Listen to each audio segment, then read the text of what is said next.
Next message. Met you in Houston, but you're from Atlanta, New York from Pennsylvania, something. Fuck, all I know is you hot, you know this, you make it easy to blow this, you know this thing.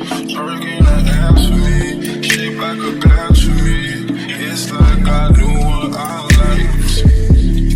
I'm right, I know what I like. Sex tapes, selfie. If you watch Zatima on BET Plus 100%, episode 2, they cover why he wants to have sex with her so much. And if you don't catch that shit, literally, he's confirming not only something for myself, which I've already been saying to myself, which literally, believe it or not, the message that's in this is what I plan to tell to my husband or whoever my next person is, because how he is, like, literally, that's all I search for, is that one person that I can do this thing with. And literally, the person who is rejecting it is always the person who's, they need to understand, like, it's not too much. It's only too much if you make it too much, and it's only too much if that person is pressuring you to do it. Now, as of yet, I haven't seen him just pressure her. But 100%, I do not agree with her at fucking all. Now, and that's even with me being an independent woman. Like, bitch, I still know at some point. But the thing about it is, like, I had this dude at the grocery store. Like, literally, I went to the big cart and decided I didn't want the big cart. So I went to the small cart. And so there was already someone there getting a cart. So me personally, just knowing the rule of courtesy, I'm just waiting on him to get his cart and go on. So then he's just standing there, and I'm like, are you trying to hand this to me? And I'm grabbing it. And then just in case I'm embarrassing myself, just in case I'm trying to embarrass myself, I also, like, because I'm waiting on you so I can get my cart type of thing. Like, I don't know what you want me to do type of shit. So that's where me personally, it's like, niggas don't just say shit. They just expect for you to assume that you know what they want from you. Like, my nigga, speak that shit. If you're handing me that fucking cart, like, literally, at least say here or something. Don't just stand there and expect for me to understand what your body language is with you just standing there looking at me. Like, I'm not going to know. That's not courteous to me. I can't say that word, but you know what I'm saying. So that's her lesson, is she needs to understand that, like, he really is a good man, just to the right woman.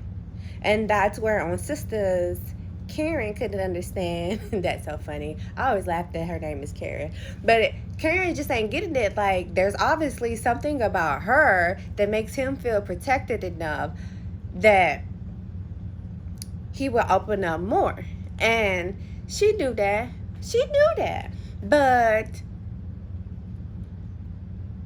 of course, when the person been actually trying to put in the work for you, and like, you're pressuring them and you're not giving them time to do what they've been trying to do, but no matter what they do, it's just people in the way knocking their blessings.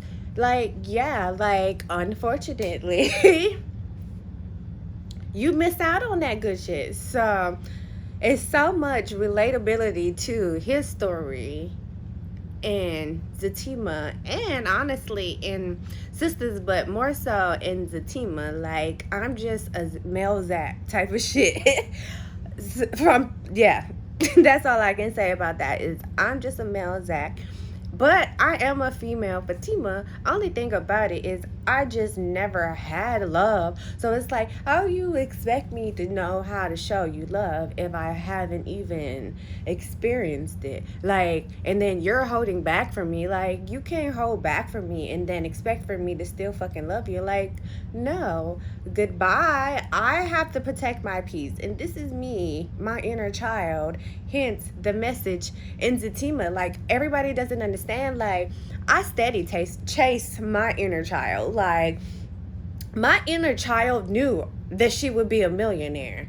And that's without this inner child knowing how much $1 million fucking dollars is. And even this 35-year-old female, still, I can survive off of $1 million. Literally. And while we talk about money, be mindful of the bank. Don't keep much money in the bank. That's all I gotta say. Like, and this is me hearing the white side of perspectives of shit. And I'm gonna tell y'all like this. The wives are stupid, because there's no irony that today, of all day, I hear all this shit about banks and shit, okay? I read with my own eyes something about banks. And then the dude in the shop was talking about that shit. Now, the icing on the cake is the very last client of my day with him, husband works at a fucking bank. And number two,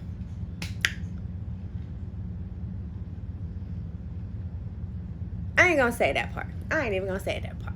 We're gonna say that for a later date. But her husband works at the bank. So she, in her wifely way, asked him, what is it about? And him, in his husband way, without even telling her the fucking truth, I might add, I know he told her some bullshit, because she repeated him word from word verbatim. And the reason why I know it is because although I never see this man that a lot, when he talks, I always know when it's bullshit and when it's not bullshit. That's the thing. It's his body language, it's his tone. So his wife most definitely can mimic him to the T. And as she's talking, literally, I'm just hearing that shit. And I was like, he's not telling the fucking truth. But he was telling the fucking truth. The thing about it is, a bullshitter can bullshit you. A good bullshitter. That's all it is, but it's not good bullshit. It's really stupid bullshit. So basically what it is they tell you the fucking answer. Then they hurry up and change the answer. That way you don't catch on that he actually told you the truth, because he slipped up. That's what the thing is he slipped up and he hurried it up and covered it up with a fake lie that made sense to that truth that he told. So, yes. And so I heard that. I was like, he's a lie. And I don't know if the guy at the salon believed it, but I think he is just as gullible as her. And of course, I kept my mouth shut on that because, yeah, fuck you.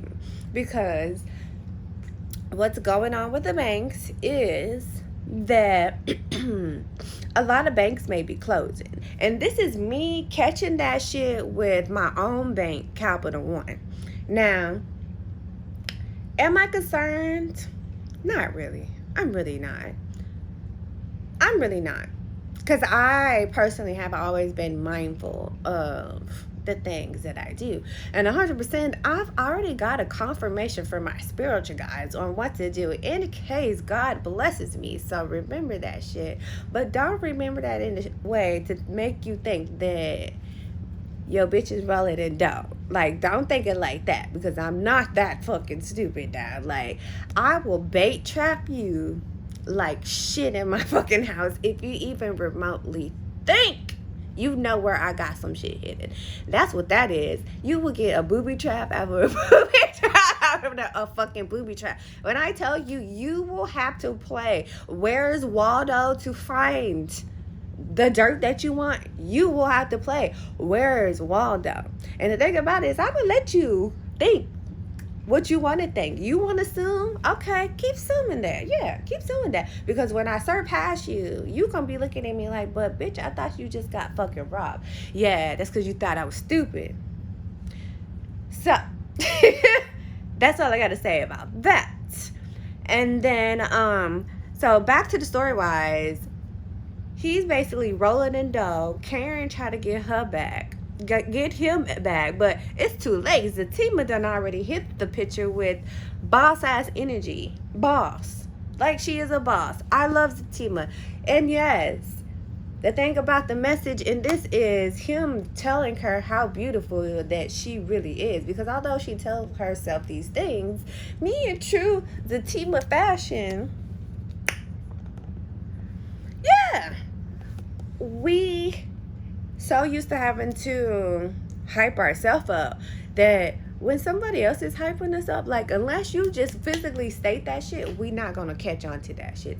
And that's on just, we've lived and we learned to not rely on nobody. Like, I can tell you when I say and I get messages to ask for help and I ask for help, I find out I have no help. I've always found that out, no matter what milestone I reached in life. So me, choose a team, that's all I know is how to handle this shit myself. And the thing about it is 100% ain't nobody gonna listen. But when you do find that man that listens, you just so used to people just like saying no, basically, without saying no. And that's the thing that pisses us off the most. Is like, my nigga, say fucking no. Because I'm going to let you know I can't fucking do it. And if you don't believe me, you damn right. I'm going to tell you the motherfucking truth. And when I tell you the truth, my mama, it's still not good. So that's why I don't fuck with my mom. Because what's the point of me telling the truth? What's the point of me telling a lie? Even if I told a lie, you still ain't gonna believe me. So, yeah, like. But that's just how that is.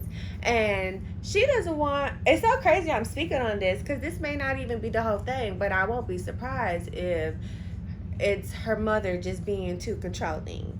Most definitely it's going to probably be a different storyline than mine, but 100% it's control already right there. So yeah, can't remember if I spoke what I really wanted to speak on, but yes, I do know inner child, the witnessing or feeling sex at a young age, that shit is true, and that is something that I plan to tell the next person, because I've already said, this next person, you ain't got to be my husband, but 100, you going to be my forever person. And that's all it is to it. And I just need you to understand that this is my inner child issue, and this is a beautiful inner child issue that I need you to understand. Like, you're supposed, like, what Zach wants, this is what you're supposed to want with your forever person.